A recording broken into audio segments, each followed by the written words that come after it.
tadi menanyakan mengenai narkotika ya, tindak pidana narkotika. Memang benar ada beberapa tindak pidana yang ancamannya ditambahkan dengan pidana denda plus ya.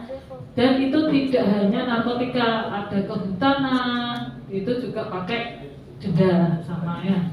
Kenapa pakai denda?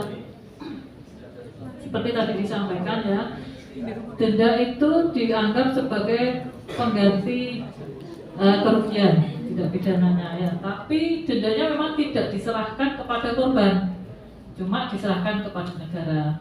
Nah, kenapa?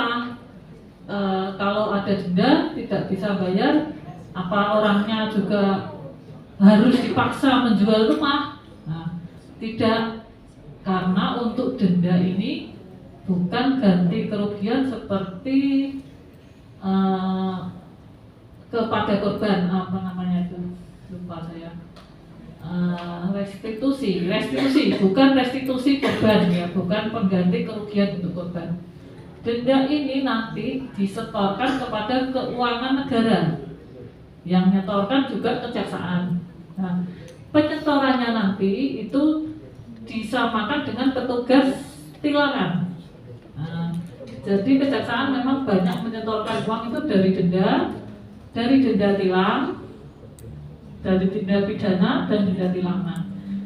Dan itu disetorkan ke kas negara pusat, bukan kas negara daerah kabupaten juga ya. Jika pelaku tidak bisa membayar denda, maka hukumannya diganti subsidiar kurungan ya. Jadi tidak pidananya diganti dengan kurungan, bukan penjara.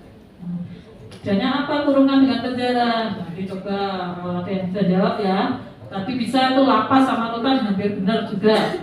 Nah, kalau tidak ada dua-duanya, hanya ada salah satu, di sini cuma ada rutan, tidak ada lapas, apa harus dipindah? Nah, itu nanti pertanyaan lebih lanjut.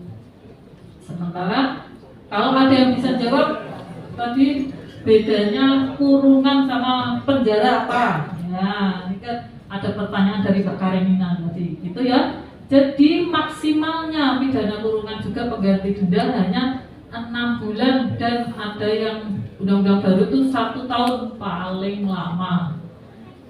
lama, dan kebanyakan tidak ada, hanya 1-2 bulan, tidak ada yang lebih dari 1 tahun karena itu maksimalnya ya.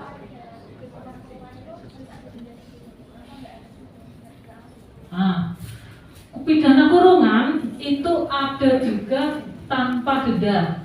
Misalnya pelanggaran, teman-teman kalau kena tilangan ya, tidak dipidana bayar denda sama Pak Polisi, teman-teman bisa dikurung sama Pak Polisi.